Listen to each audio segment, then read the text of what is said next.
अस्सलाम वालेकुम दोस्तों। आज की जो मेरी वीडियो है वो है अल्बानिया के बारे में और उसके 3 पार्ट्स हैं। सबसे पहले है कि आप एयरपोर्ट पे पहुंचते हैं तो क्या होता है, किस तरह आपने इमिग्रेशन को क्लियर करना है और क्या क्वेश्चन हो सकते हैं।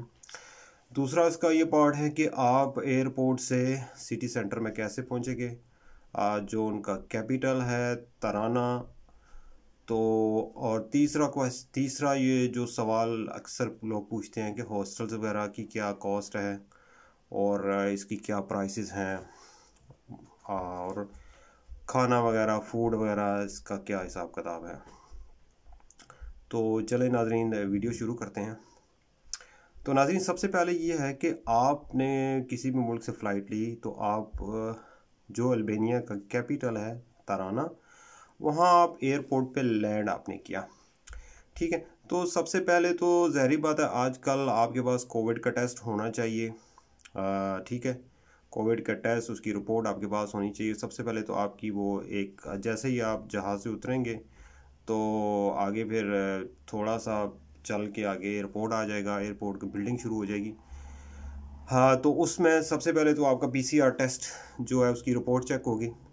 तो फिर उसके बाद जनाब आप पहुंच जाएंगे इमिग्रेशन ऑफिसर के पास। तो यूजली इमिग्रेशन ऑफिसर जो है 3 से 4 सवाल पूछते हैं, इससे ज़्यादा नहीं पूछते। सबसे पहले तो वो आपसे ये पूछेंगे कि why you came in Albania, what is your objective, और he can ask you what is your purpose of visit in Albania. तो ये 3-4 सवाल हो सकते हैं कि आप यहाँ पे क्यों आ रहे हैं, किस मकसद के लिए आ रहे हैं। तो आपने फिर जो भी आपका मकसद होगा, if you are coming for a visit or for tourism, so you have to mention that today I came in Albania for a visit. And of course, for a visit or for tourism, you must have to know which places you are going to visit, कि आपने कौन कौन सी जगह पे visit करना है, ये भी आपको पता होना चाहिए। क्योंकि इमिग्रेशन ऑफिसर जब एक सवाल पूछता है तो उसी में से दूसरा भी निकाल लेता है। ठीक है, तो you must have to know few places that you are planning to go. ठीक है, तो ये होगा क्वेश्चन। उसके बाद वो आपसे पूछ सकता है कि भाई आपके पास टिकट वगैरह आप अपना दिखाएं और होटल की बुकिंग आप दिखाएं। आपके पास do you have travel insurance, do you have the flight return ticket confirm, और he can ask you possible question, tell me which hotel you are going to stay. So you have to give that person, that immigration officer, these all few documents. So that's all possible question, and they are not strict. Immigration in Albania is not strict, I'm telling you. If you have these 5 documents, if you have proper visa, number 2, if you have hotel booking confirmed, number 3, if you have travel insurance, and if you have return ticket, and if you know few places that you are going to visit. So that's all they will ask you, and definitely they give you the entry stamp.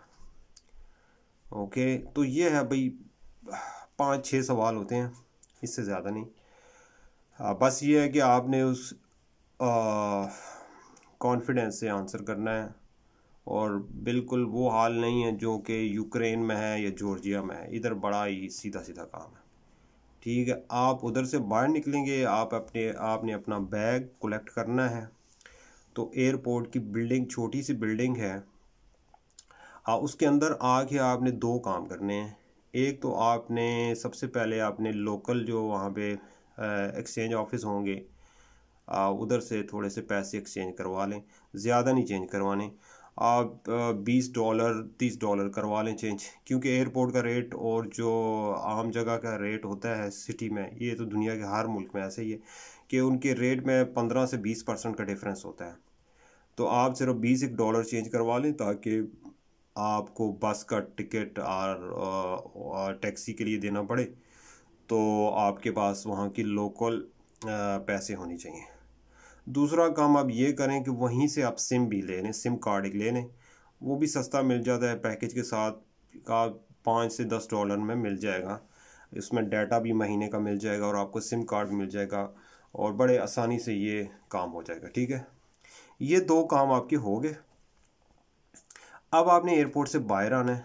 ठीक है, छोटा सा airport है, तो airport से बाहर आना है तो आपके पास 2 ऑप्शन है। एक तो आपके पास ऑप्शन है भाई टैक्सी पे आप जा सकते हैं, और सिटी सेंटर जो है इतना दूर नहीं है, आपको टैक्सी कॉस्ट करेगी $10 से ज़्यादा नहीं होगी। ठीक है, डिपेंड करता है, $10 से ज़्यादा नहीं होगी। ठीक है, ये तो टैक्सी की कॉस्ट है, और इसमें फ़ायदा ये होगा कि आप टैक्सी पे बैठेंगे, आप डायरेक्ट अपने होटल में पहुंच जाएंगे। ठीक है, दूसरा ऑप्शन आपके पास ये है कि आप वहाँ पे एक होती है वैन टाइप होती हैं उधर एयरपोर्ट पे आती हैं, उसमें आप जा सकते हैं। वो भी एयरपोर्ट से जैसे निकलेंगे लेफ़्ट साइड पे होंगी वो। ठीक है, और बिल्कुल एयरपोर्ट के गेट के सामने टैक्सी होंगी। ठीक है, तो वो आपसे लेगी, जो वैन है वो आपसे लेगी $1। ठीक है, $1 तो खैर नहीं होता, मतलब मैं आपके डॉलर के मुताबिक उनके पैसों के बता रहा हूँ, बराबर इक्वलेंट जो। अच्छा, ये 2 चीज़ें आपने समझनी। अब आप ये अच्छी तरह टैक्सी के बारे में ये आपको मैं बता दूं कि $10 से ज़्यादा आपने पे नहीं करना। इसलिए अल्बानिया में आप टैक्सियाँ जो है ना, वो मतलब ऐसे लोग भी होंगे 5 पे भी एग्री हो जाएंगे, और ऐसे भी होंगे जो 50 मांगेंगे। ठीक है, अब आपने अपनी फिगर जो दिमाग में रखनी है वो $10 रखनी, इससे ज़्यादा नहीं आपने देना किसी को। ठीक है, वरना फिर वैन पे आप बैठ के जा सकते हैं और उधर अंदर कैश ही आपको देना होगा, कोई ऐसा नहीं है कि आपको टिकट लेना पड़े, टिकट वाला सिस्टम नहीं है उधर। ठीक है भाई, तो ये आपका दूसरा टॉपिक भी कवर हो गया कि how I can go from airport to city centre. So there are 2 ways. Number 1 is a taxi, and taxi cost you up to $10. You will not pay more than $10. Okay, the second option is you will take a van, and the van costs you about $1. That's all, and the van station will be on the left side. You can ask anybody at the airport. The other advantage at Albanian airport is especially in Albania, they are speaking English really good. It's not like if you go to Ukraine or if you go to Georgia or some other country, their people is not speaking that good English compared to Albania. Albanian people are really good in English. अच्छा, इसमें ये है कि ये आपका 2 topic cover हो गए। अब तीसरे टॉपिक पे आ जाएं। वो है जी होटल का। हॉस्टल की कास्ट क्या है और होटल कितने का मिल जाता है। ये तो कोई इतना बड़ा मुश्किल सवाल नहीं है, आप गूगल पे जाके होटल वगैरह सर्च कर सकते हैं। लेकिन मैं सिर्फ आपको इतना बताऊं कि सिटी सेंटर में आपने लेना है, मेन सिटी सेंटर में हॉस्टल कोई भी ले लें तो $5 से ले के $7-8 तक आपको आराम से कमरा मिल जाए। कमरा खैर फुल कमरा नहीं मिलेगा, फुल कमरा अगर लेना है तो वो $15 का मिलेगा आपको। अगर आपने सिंगल रूम अपने लिए लेना है तो वो $15 तक मिल जाएगा, आप खुद भी सर्च कर सकते हैं। ठीक है, वरना $5 में आपको वो जो बेड होता है, बंक बेड जिसको बोलते हैं, वो आपको मिल जाएगा। ठीक है, तो ये हॉस्टल का कोई इतना मुश्किल टॉपिक नहीं है, आजकल लोग खुद भी सर्च कर सकते हैं। ठीक है, एक्चुअल जो था वो एयरपोर्ट का था, और आपको ये बताना था कि भाई एयरपोर्ट की इमिग्रेशन अल्बानिया की बड़ी आसान है और कोई मुश्किल नहीं है, और ना ही वो इतना ज़्यादा तंग करते हैं। 2-4 सवाल पूछेंगे और कुछ नहीं। और दूसरा मसला ये, आपको दूसरी चीज़ अहम बात बताइए कि आपने एयरपोर्ट में जब आपने अपना सामान कलेक्ट करके बाहर निकल के आना है तो आपने सिम कार्ड ले लेनी है और पैसे एक्सचेंज कर लेने हैं। तीसरी अहम बात आपको मैंने बताई कि आपने टैक्सी लेनी है या जो वैन सी होती है वो लेनी है, और इसका इसका फेयर कितना होगा ये आपको बताना है। मैं बार बार रिपीट इसलिए बोल रहा हूँ कि एक दफ़ा एक्सप्लेन करके दोबारा फिर आपको इसलिए बोल रहा हूँ कि कुछ लोग वीडियो का आधा हिस्सा देखते हैं, कुछ एंड पे देखते हैं, कुछ दरमियान में देखते हैं स्किप करके, तो ताकि जो जहाँ से भी देखे उसको बात समझ आ जाए। ठीक है, अब लास्ट जो पार्ट है वो है भाई कि अल्बानिया में फ़ूड का क्या हिसाब किताब है, हलाल फूड मिल जाता है कि नहीं मिल जाता। तो इसका बड़ा ही सिंपल आसान आंसर है भाई, हाँ जी, फूड वहाँ पे आपको हलाल मिल जाएगा। 85% जो शॉप्स हैं उन पे हलाल फूड है, क्योंकि अल्बानिया एक्चुअली तो आपको पता है कि यूरोप का वाहिद मुल्क है जो कि मुस्लिम कंट्री है, जहाँ पे पॉपुलेशन जो है ना 70% मुस्लिम रहते हैं और 30% जो है क्रिश्चियन और दूसरे जो लोग हैं वो रहते हैं। तो इसलिए आपको हलाल का फूड का कोई प्रॉब्लम नहीं होगा। अगर आपने नमाज़ पढ़नी है, जुम्मा पढ़ना है, तो मास्क वगैरह जगह जगह बनी हुई हैं, मस्जिद में आप जा सकते हैं। और कल्चर की अगर बात आप करते हैं तो कल्चर एक्चुअली तुर्किश कल्चर है यहाँ पे, बिल्कुल वही पैटर्न है, खाने के लिए भी वही शौरमे कबाब और ये चीज़ें मिल जाती हैं। और अगर आप बात करें कि वहाँ के लोगों का मतलब कि लोग ओवरऑल कैसे हैं, तो लोग बहुत अच्छे हैं। जो भी आप इंफॉर्मेशन किसी से पूछें, स्पेशली जो यंग लोग हैं, उनसे इंग्लिश में बात करेंगे तो वो आपको आंसर करेंगे। ठीक है, तो ये जनाब फूड का भी हो गया कवर, सब कुछ जो कुछ मुझे पता था, जो कुछ मैंने खुद एक्सपीरियंस किया है। कास्ट ऑफ लिविंग मतलब खाने पीने के इतने महंगे नहीं है। एक शोरमा जो है वो आपको $1 का, $1 से $1.5 का मिल जाएगा आराम से, कबाब वगैरह। और अगर साथ चिप्स और ड्रिंक लेने हैं तो $3 में आपका अच्छा खाना आप खा सकते हैं।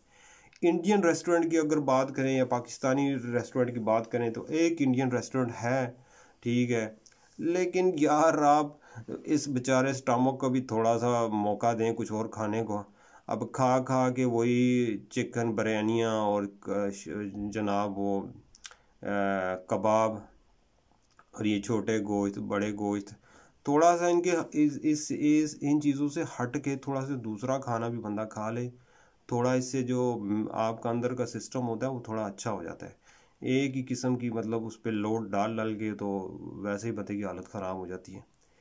तो बाकी अगर आपने वाकई विज़िट करना है, दूसरे शहरों में जाना है, तो आप दूसरे शहरों में भी जा सकते हैं। मतलब इनका बड़ा अच्छे दूसरे शहर भी हैं जहाँ पे कि सी व्यू है, तो उधर आप अगर शौकीन हैं, इनका समुंदर तो खैर नहीं है, इनके पास सी है, तो अगर उधर जाना चाहते हैं तो उधर भी आप जा सकते हैं। इनके देहात जो है उनमें जाना चाहते हैं तो बहुत ज़बरदस्त देहात है इनके, वहाँ भी विज़िट कर सकते हैं।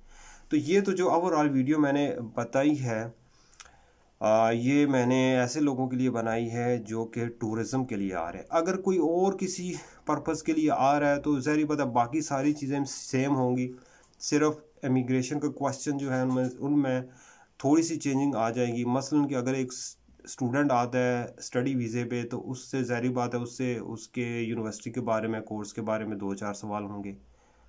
ठीक है, और अगर कोई बिज़नेस पर के लिए आ रहा है, बिज़नेस की वजह से आ रहा है, तो वो उसके पास जो वीज़ा टाइप होगा उसके बारे में कि पूछेंगे एक भाई किस किस्म के बिज़नेस के लिए आए हो या आपका मकसद क्या है, तो आप बोल देना बिज़नेस पर्पज़ के लिए आया हूँ, बस इससे ज़्यादा और कुछ नहीं है भाई, कोई डिफरेंस नहीं। तो उम्मीद है दोस्तों आपको ये मेरी वीडियो पसंद आई होगी। अगर कुछ सवाल पूछना है तो आप मुझसे पूछ सकते हैं, क्योंकि मैंने खुद वहाँ जाके ये चीज़ें एक्सपीरियंस की हुई हैं। ये नहीं कि अब मैंने किसी की वीडियोस देख के और मतलब इधर उधर से इन्फॉर्मेशन नहीं ली। इन्फॉर्मेशन वही होती है जो आपने खुद एक्सपीरियंस की हो, और दूसरी जो इन्फॉर्मेशन होती है वो जस्ट इन्फॉर्मेशन होती है, मगर जब आप वहाँ दूसरे मुल्क में पहुँचते हैं तो सूरत हाल बड़ी डिफरेंट होती है। ठीक है, तो मतलब इसलिए मैंने आपको ये जो भी अपना मेरा एक्सपीरियंस था वो मैंने आपके साथ शेयर किया है। तो उम्मीद है आप लोगों को ये वीडियो पसंद आई होगी। इजाज़त चाहता हूँ, अल्लाह हाफिज़।